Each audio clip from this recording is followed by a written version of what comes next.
Chapter 16. Off to the Fair. The night before the county fair, everybody went to bed early.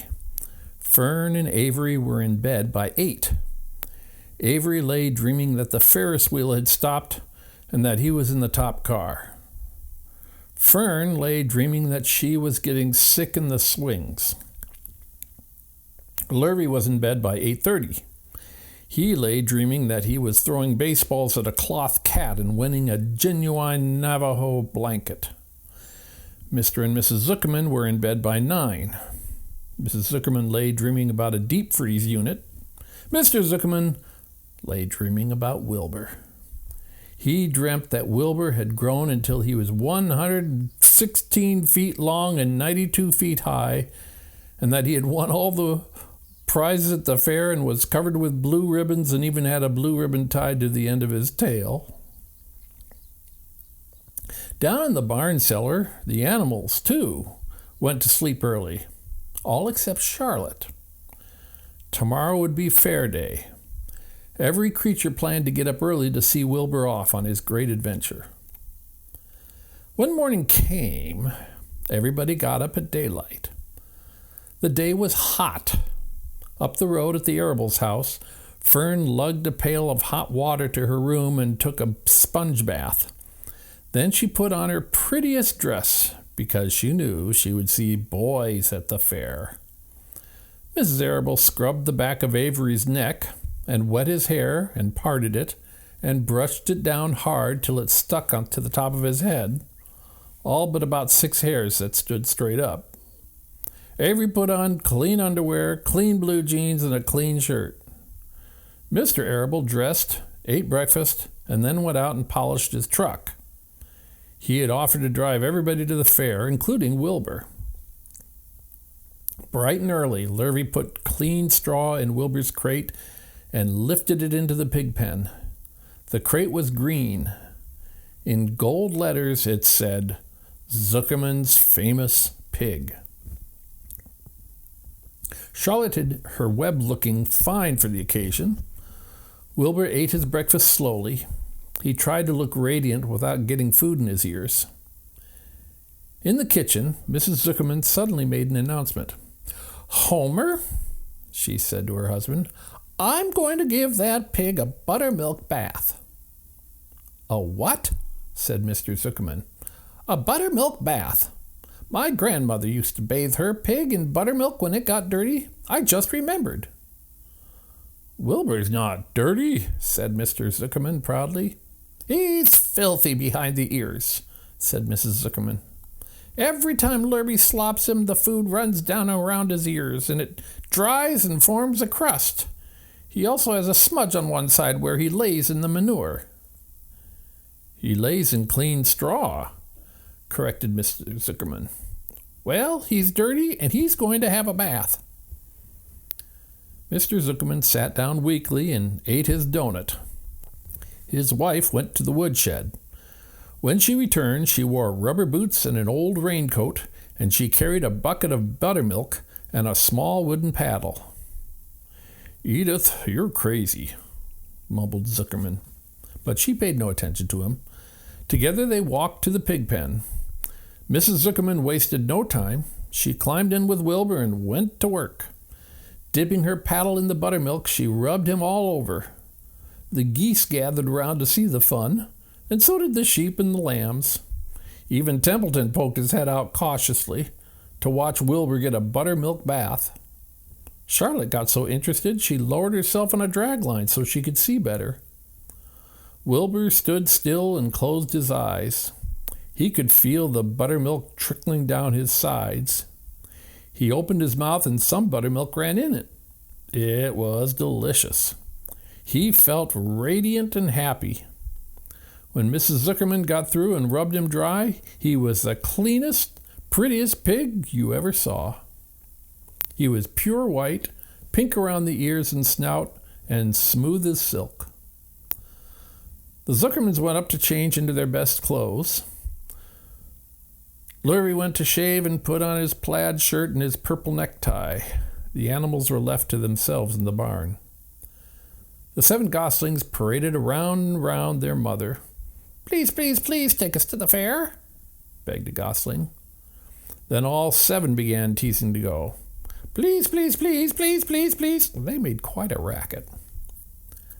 "Children," snapped the goose, "we're staying quietly, idly at home. Only Wilbur is going to the fair." Just then Charlotte interrupted. "I shall go too," she said softly. "I've decided to go with Wilbur. He may need me. We can't tell what may happen at the fairgrounds. Somebody's got to go along who knows how to write. And I think Templeton better come too. I might need somebody to run errands and do general work." "I'm staying right here," grumbled the rat. "I haven't the slightest interest in fairs." "That's because you've never been to one," remarked the old sheep. "A fair is a rat's paradise. Everybody spills food at a fair. A rat can creep out late at night and have a feast. In the horse barn, you will find oats that the trotters and pacers have spilled. And in the trampled grass of the infield, you'll find old discarded lunch boxes containing the foul remains of peanut butter sandwiches, hard-boiled eggs, cracker crumbs, bits of donuts, and particles of cheese. In the hard-packed dirt of the midway, after the glaring lights are out and the people have gone home to bed, you'll find a veritable treasure of popcorn fragments, frozen custard dribblings, candied apples abandoned by tired children, sugar fluff crystals, salted almonds, popsicles, partially gnawed ice cream cones, and the wooden sticks of lollipops. Everywhere is a loot for a rat, in tents and booths, in haylofts. Why, a fair has enough disgusting leftover food to satisfy a whole army of rats."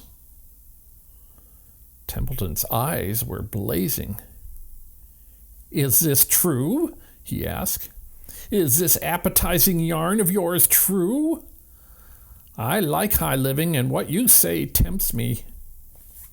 "It's true," said the old sheep. "Go to the fair, Templeton. You will find that the conditions at a fair will surpass your wildest dreams. Buckets with sour mash sticking to them, 10 cans containing particles of tuna fish, greasy paper bags stuffed with rotten—" "That's enough!" cried Templeton. "Don't tell me any more. I'm going." "Good," said Charlotte, winking at the old sheep. "Now then, there is no time to be lost. Wilbur will soon be put into the crate. Templeton and I must get in the crate right now and hide ourselves." The rat didn't waste a minute. He scampered over to the crate, crawled between the slats, and pulled straw over him so he was hidden from sight.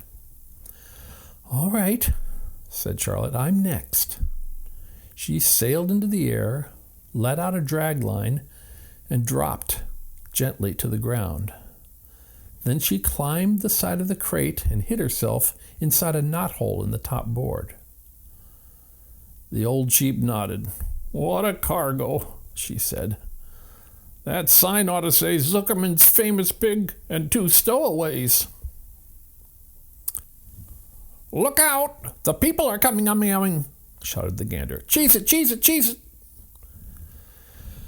The big truck with Mr. Arable at the wheel backed up slowly toward the barnyard.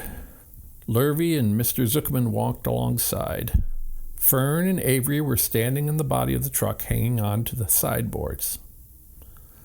"Listen to me," whispered the old sheep to Wilbur. "When they open the crate and try and put you in, struggle. Don't go without a tussle.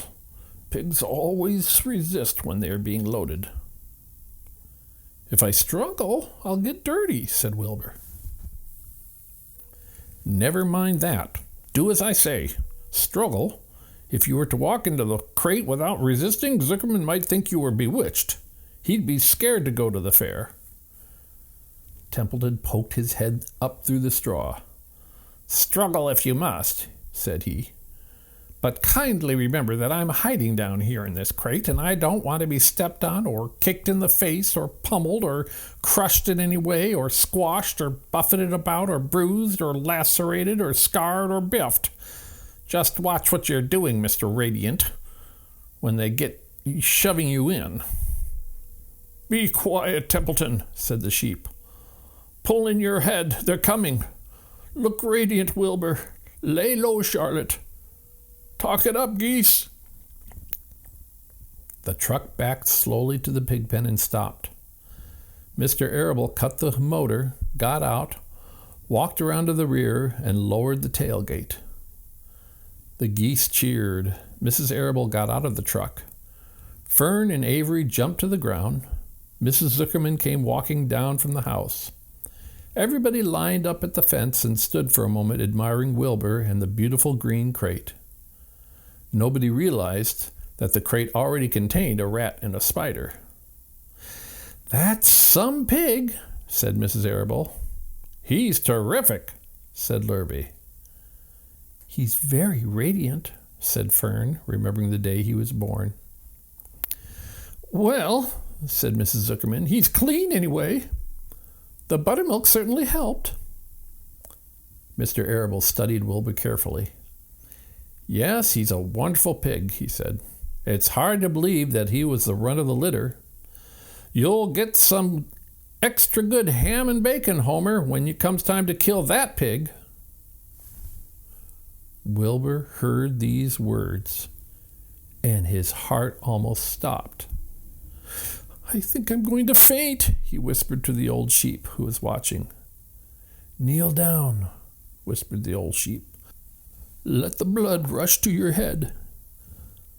Wilbur sank to his knees, all radiance gone. His eyes closed. "Look!" screamed Fern. "He's fading away." "Hey, watch me!" yelled Avery, crawling on all fours into the crate. "I'm a pig! I'm a pig!" Avery's foot touched Templeton under the straw. "What a mess," thought the rat. "What fantastic creatures boys are! Why did I let myself in for this?" The geese saw Avery in the crate and cheered. "Avery, you get out of that crate this instant," commanded his mother. "What do you think you are?" "I'm a pig!" cried Avery, tossing handfuls of straw into the air. "Oink, oink, oink!" "The truck is rolling away, Papa," said Fern. The truck, with no one at the wheel, had started to roll downhill.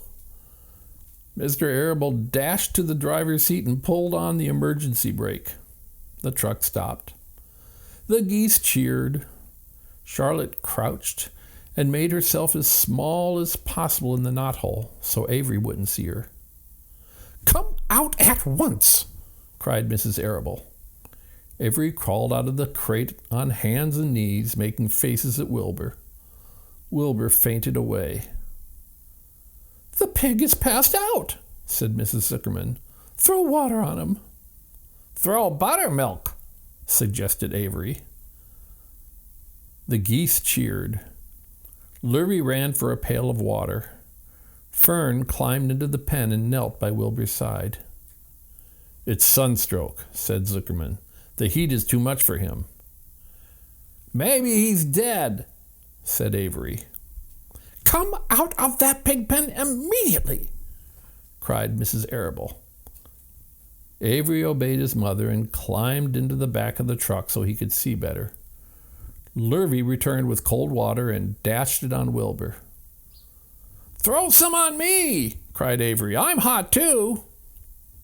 "Oh, keep quiet," hollered Fern. "Keep quiet." Her eyes were brimming with tears.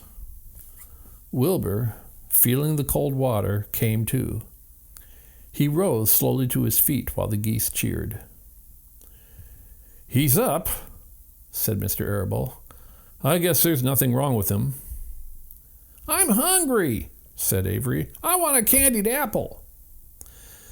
"Wilbur's all right now," said Fern. "We can start. I want to take a ride on the Ferris wheel." Mr. Zuckerman and Mr. Arable and Lurvy grabbed the pig and pushed him headfirst toward the crate. Wilbur began to struggle. The harder the men pushed, the harder he held back. Avery jumped down and joined the men. Wilbur kicked and thrashed and grunted. "Nothing wrong with this pig," said Mr. Zuckerman cheerfully, pressing his knee against Wilbur's behind. "All together now, boys. Shove!" With a final heave, they jammed him into the crate. The geese cheered. Lurvy nailed some boards across the end so Wilbur couldn't back out. Then, using all their strength, the men picked up the crate and heaved it aboard the truck. They did not know that under the straw was a rat, and inside a knothole was a big gray spider. They only saw a pig. "Everybody in," called Mr. Arable. He started the motor. The ladies climbed in beside him. Mr. Zuckerman and Lurvy and Fern and Avery rode in back, hanging onto the sideboards. The truck began to move ahead. The geese cheered. The children answered their cheer, and away went everybody to the fair.